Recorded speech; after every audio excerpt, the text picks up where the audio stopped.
어제 북한 우주 발사체에 대한 경계 경고 발령 이 문제 정치권의 시각은 어떤지 국회 국방위 소속인 성일종 국민의힘 의원과 짚어보겠습니다. 안녕하세요. 네, 안녕하십니까. 스튜디오에서 뵈니까 훨씬 좋습니다.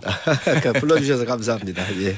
어제요 새벽에 문자 발송이 있었고 서울시에서 경계경보 문자 발송이 있었고 행안부는 오발령이라고 했고 그 이후에 서울시에서는 다시 경계경보 해제 문자를 보냈고 오세훈 시장 인터뷰 보니까 오발령은 아니다. 과잉 대응일 수는 있지만 잘못 나간 건 아니다. 뭐 이런 취지의 답을 했던데 어제 그 행안부와 서울시의 일종의 엇박자 이거 어떻게 보셨나요? 어쨌든 국민들께서 좀 혼란스러우셨잖아요. 네. 그래서 그런 부분들에 대해서는 좀 앞으로 정비를 해야 한다고 보고 이게 지난 5년 동안 이런 훈련을 한 번도 안 했었잖아요. 우리가 일본하고 좀 대비가 되고 있잖아요. 일본 어제 대응이 굉장히 좀 그렇습니다. 빨랐죠. 부러울 정도로. 예, 정말 우리가 옆에 있지만 더 상황으로 보면 우리가 더 위급한데 그렇죠. 일본의 사례를 우리가 좀 잘 좀 봐야 될 것 같아요. 시간적으로도 빨랐고 그리고 대피하고 할 때 장소라든가 이런 부분들이 명확하게 명시가 돼서 국민 혼란 없이 아주 일사불란하게 움직이는 이런 훈련의 모습을 봤는데 저희가 이제 그런 부분들을 이제 많이 보완을 하고 네. 좀 다시 한번 이런 국민들께 알리는 이런 시스템을 정비할 필요가 있다고 생각을 합니다. 알겠습니다. 우리 정부하고 미국도 마찬가지지만 어제 북한의 그 발사체 발사 실패는 하긴 했지만요. 이 부분에 대해서 안보리 결의에 대한 중대한 위반이다 이렇게 규정했습니다. 그런데 김여정 부부장이 다시 정찰위성 발사하겠다고 예고를 했거든요. 이 실패하자마자 곧바로 정찰위성 발사를 단행하겠다. 빠른 시일 내에 이렇게 북한에서 밝혔던 속내는 뭐라고 보시나요? 우선 북한이 굉장히 자존심이 전 상했을 거라고 봐요. 왜 예. 그러냐면 자신 있다고 쐈는데 실패했잖아요. 단분리가 안 되면서 실패를 했고. 그 실패를 바로 또 인정한 것도 좀 이례적이긴 하죠. 예. 그렇습니다. 그렇게 안 할 수가 없지요. 예. 왜 그러냐면 대한민국 군에서 1시간 반 만에 인양을 했잖아요. 그렇죠. 지금 1시간 반 만에 인양을 한다고 하는 것은 어디에 어느 지점에 어떤 것들이 낙하될 거라고 하는 걸 다 예측을 한 것이고 아하. 그에 대한 수거 능력, 예. 이 대응 능력 이런 것들이 워낙 뛰어났었기 때문에 제가 볼 때는 북한이 숨기기에는 어려움이 있었을 거라고 봐져요. 그렇기 때문에 굉장히 자존심을 구긴 거다. 그래서 네.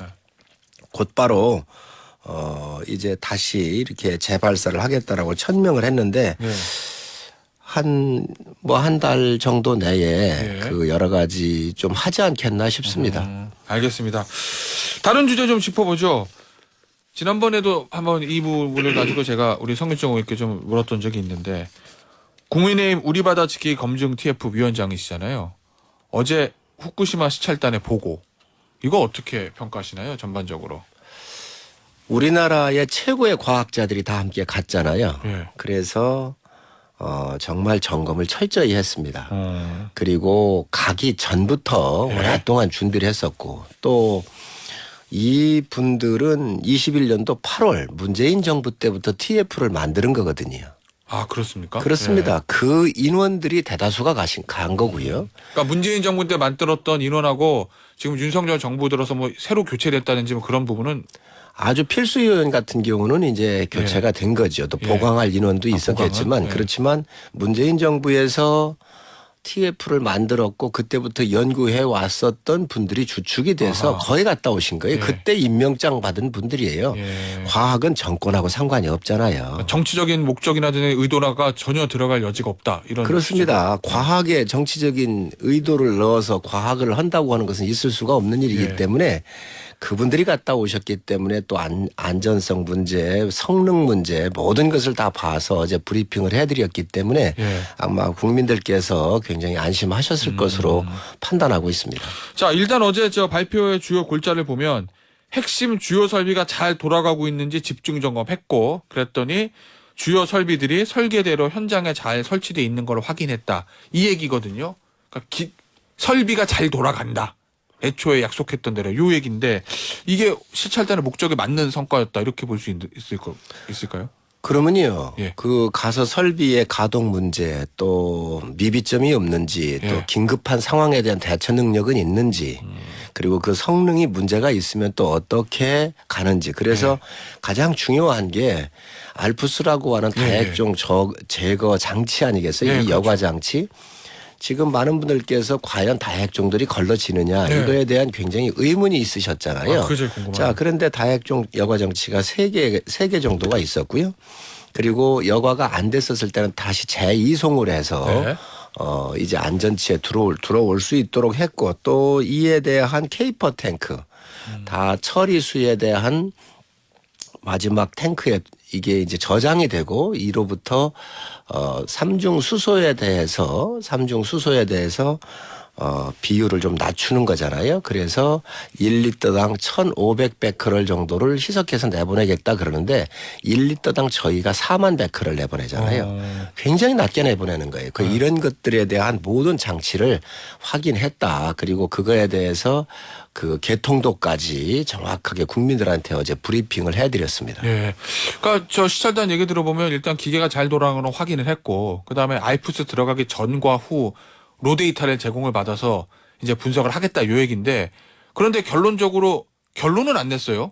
자기 가서 보고로 왔지만 후쿠시마 오염수 방류가 적당하지 않다라는 결론은 내진 않고 결론은 보류했는데 이거 어떻게 되는 겁니까? 향후에는 그럼. 그 로우 데이터가 4년치입니다. 예. 그래서 알프스에 들어가기 전에 예. 이 오염수에 대한 모든 분석 농도를 다 받았고요. 예. 또 알프스를 통과하고 난 이 오염 처리수에 대한 또 로우 데이터를 받아서 이거를 그 다 분석을 좀 해야 되겠죠. 그러니까 시간이 좀 걸릴 텐데 아마 이 부분은 우리 과학자들이 그동안 많이 고민해 왔었고 또 이 부분에 대해서 어떻게 되는지에 대한 궁금증을 많이 아마 갖고 있었을 거예요. 그래서 이 데이터를 놓고 보면은 아마 그 결과를 저는 발표할 거로 봅니다.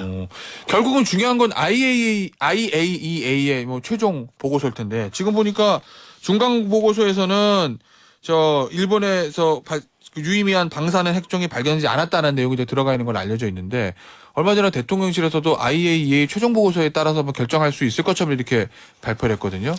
우선 IAEA의 산하의 세계 분석기관에서 이걸 분석을 다 했고요. 그리고 한국, 미국, 프랑스, 스위스에 이 처리수를 보내가지고 분석을 해왔잖아요. 그래서 4개 국가에서 분석한 것을 다시 IAEA로 보냈습니다. 지금 이제 샘플이 3가지가 있는데 하나는 보냈고 2개는 또 분석을 좀 하고 있는 와중에 있고요.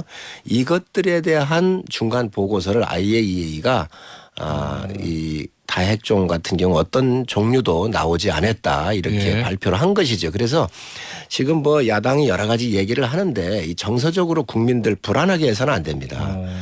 핵종이 나온다면 어느 핵종이 나오는지 또 분석한 이 처리수에 대한 데이터에 뭐가 기준치가 얼마가 오버가 되는지 이러한 과학적으로 접근을 해야지 대한민국이 문명 국가 아닙니까?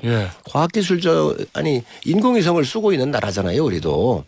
그래서 이런 부분들을 정확하게 데이터를 가지고 공격을 하더라도 해야지 이 옛날 상주 사드 기지에 전자파 때문에 상주 참외 못 먹는다 이렇게 얘기를 했었을 때 대한민국 어민들이 횟집이 안 되고 수산물 소비가 안 되면 어떡할 거예요.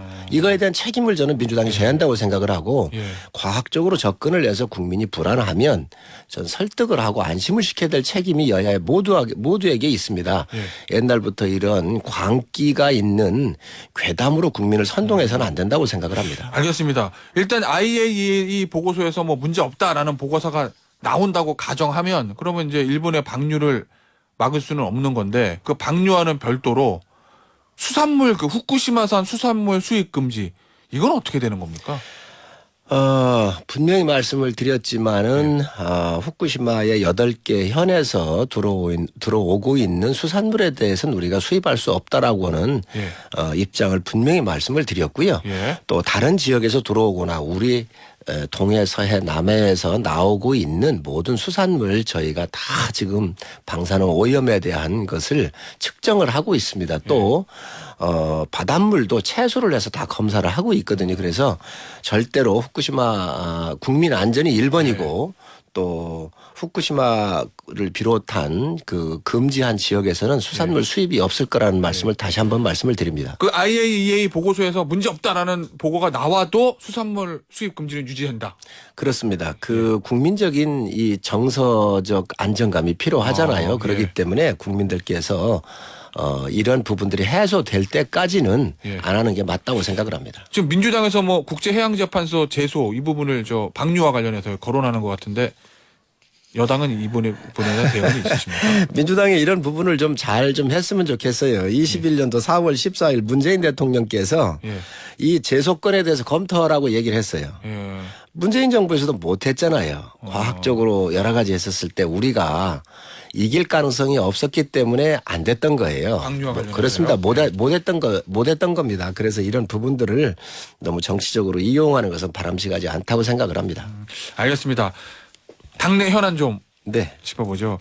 그제 저녁인가요? 저 국민의힘 이용호 의원이 언론 인터뷰에서 했던 얘기가 좀 오늘 아침도 조간신문에도 많이 좀 보도가 되는 것 같던데 인터뷰 요지는 당 최고위원회는 유명무실화돼 있고 이른바 5인회가 당내 핵심 의사결정 기구가 됐다라는 취지의 인터뷰던데 이걸 어떻게 저희가 받아들여야 하는 겁니까?